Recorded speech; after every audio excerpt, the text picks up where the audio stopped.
എല്ലാവർക്കും മഠത്തിലെ രുചിയിലേക്ക് സ്വാഗതം. ഇന്നത്തെ റെസിപ്പി ഉണക്ക നാരങ്ങ വറ്റൽ.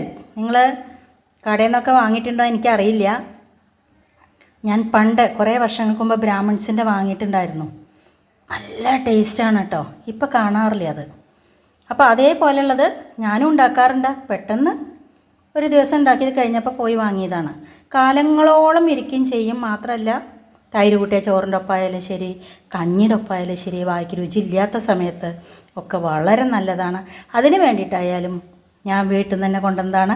വടുവപ്പുളി നാരങ്ങ തന്നെ വേണം കേട്ടോ. 2 എണ്ണം പഴുത്തതുണ്ട്, 2 എണ്ണം പച്ചയുണ്ട്. ഒരെണ്ണം ഞാൻ ഇഞ്ചിയും പച്ചമുളകൊക്കെ ഇട്ടിട്ട് മുളക് പൊടി ഒന്നും ഇടാതെ എപ്പോഴും കഞ്ഞിക്ക് വേണ്ടിയിട്ട് അങ്ങനെ ഉണ്ടാക്കി വയ്ക്കാറുണ്ട്. ബാക്കി നമുക്ക് നാരങ്ങ വറ്റലുണ്ടാക്കാൻ വേണ്ടിയിട്ട് എടുക്കാം കേട്ടോ. അപ്പോൾ 3 എണ്ണമാണ് ഞാൻ എടുക്കുന്നത്. അത് കുറച്ച് വലുതാക്കിയിട്ട് തന്നെ നുറുക്കിയാൽ മതി. അപ്പോൾ എങ്ങനെയാണ് അതിൻ്റെ പ്രോസസ്സിങ് എന്ന് നമുക്ക് നോക്കാം. ആദ്യം തന്നെ ഇത് അരിഞ്ഞെടുക്കാം കേട്ടോ. ഇപ്പോൾ വറ്റലിന് വേണ്ടിയിട്ട് വടുവപ്പുളി നാരങ്ങ ഞാൻ 2 പകുതിയാക്കിയിട്ടുണ്ട്. എന്നിട്ട് ഇതേപോലെ നീളത്തിൽ, കുറച്ച് കട്ടിയിലൊന്നും കുഴപ്പമില്ല കേട്ടോ, അരിഞ്ഞതിന് ശേഷം അതിങ്ങനെ 2-3 കഷ്ണങ്ങളാക്കിയിട്ടുണ്ട്. അപ്പോൾ ഇതേമാതിരി മതി കേട്ടോ. അല്ലാതെ കുന അരിയൊന്നും വേണ്ട. ഇതേപോലെ അരിഞ്ഞെടുക്കാം കേട്ടോ എല്ലാം. അപ്പോൾ കണ്ടോ, ഞാൻ നാരങ്ങയൊക്കെ 2 പച്ച എടുത്തു, 1 പഴുത്തത് എടുത്തു. കണ്ടോ, പഴുത്തത് നല്ല ജ്യൂസിയാണ്.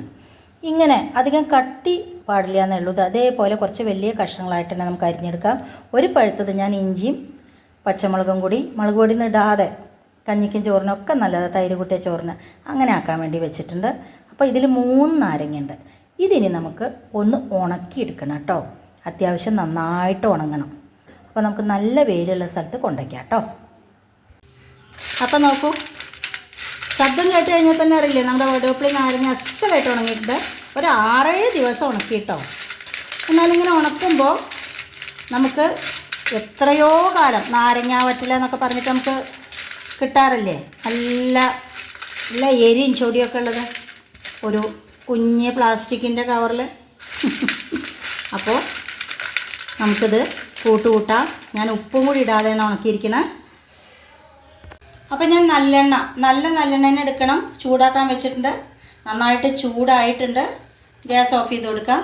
അപ്പോൾ ഇതിന് എണ്ണ അത്യാവശ്യം വേണം. കാരണം ഞാൻ പറഞ്ഞു, നമ്മൾ ഒട്ടും തന്നെ വെള്ളം ചേർക്കുന്നില്ല. മാത്രമല്ല ഇത് അനവധി കാലം ഇരിക്കും. ഒരു 2 മാസമൊക്കെ കഴിയുമ്പോഴേക്കാണ് ഇത് നന്നായിട്ട് ഒന്ന് സോഫ്റ്റ് ആവുള്ളൂ കേട്ടോ.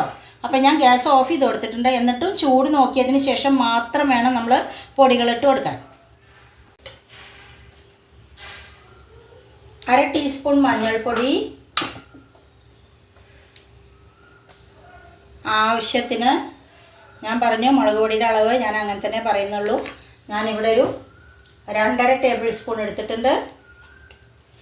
കായം ഉലുവയും കൂടി പൊടിച്ചത് അതും വേണം. നല്ലോണം ഒരു 3/4 ടേബിൾ സ്പൂൺ, ഒക്കെ ടേബിൾ സ്പൂൺ കണക്കാണ്. അതോടൊപ്പം തന്നെ നമുക്ക് ഉപ്പും കൂടി ചേർക്കണം. നാരങ്ങയാകുമ്പോൾ അത്യാവശ്യം നല്ലോണം ഉപ്പ് വേണം കേട്ടോ.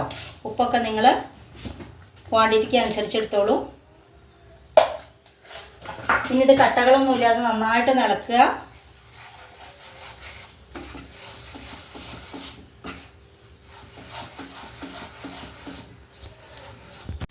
ഇത് നമുക്ക് പല വിധത്തിലും ഉപയോഗിക്കാം.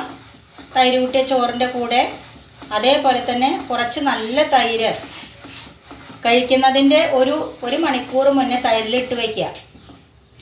എന്നാൽ നല്ലൊരു ടേസ്റ്റ് ആവും കേട്ടോ. ഇനി നമുക്ക് നമ്മുടെ നാരങ്ങ കഷ്ണങ്ങൾ ഇട്ട് കൊടുക്കാം. അപ്പോൾ നാരങ്ങ കഷ്ണങ്ങൾ ഇട്ടതിന് ശേഷം നന്നായിട്ട് എല്ലാ ഭാഗത്തേക്കും പിടിക്കത്തക്ക വിധം നന്നായിട്ട് ഇളക്കി കൊടുക്കണം കേട്ടോ.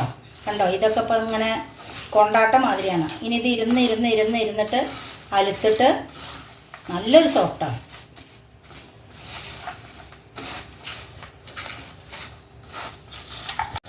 അപ്പം ഞാനിപ്പോൾ ഗ്യാസ് ഒന്ന് ചെറുതായിട്ട് കൊളുത്തി കൊടുത്തിട്ടുണ്ട്. കാരണം ഇതിലത്തെ ആ എണ്ണയൊക്കെ ഒന്ന് നന്നായിട്ട് അങ്ങോട്ട് വറ്റാൻ വേണ്ടിയിട്ടാണ് കേട്ടോ. അപ്പോൾ എല്ലാറ്റിൻ്റെയും പുറത്ത് നന്നായിട്ട് പിടിച്ചോളും. എണ്ണ ബാക്കിയൊന്നും വരില്ല. നാരങ്ങ വറ്റലാണ്, ഉണക്ക നാരങ്ങ വറ്റൽ മതി. ഇത്ര പരിപാടിയുള്ളൂ. ഈ ഉണക്കിയെടുക്കേണ്ട ഒരു പരിപാടി മാത്രമേ ഉള്ളൂ കേട്ടോ. അപ്പോൾ വടുവപ്പുളി നാരങ്ങ ഇപ്പോൾ ധാരാളം ഉണ്ട് നാട്ടിലൊക്കെ. അധികമുള്ള ആൾക്കാർ എന്താ ചെയ്യാമെന്നും പറഞ്ഞിട്ടിരിക്കുന്നുണ്ട്.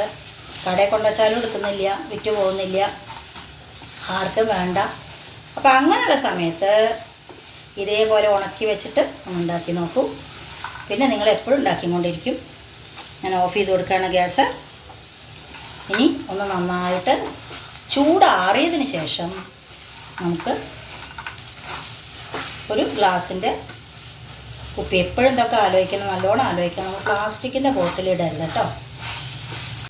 അപ്പോൾ എത്ര പരിപാടിയുള്ളൂ കേട്ടോ. ഇവിടെ ഇരിക്കട്ടെ. അപ്പോൾ എല്ലാവരും ഉണ്ടാക്കി നോക്കണേ.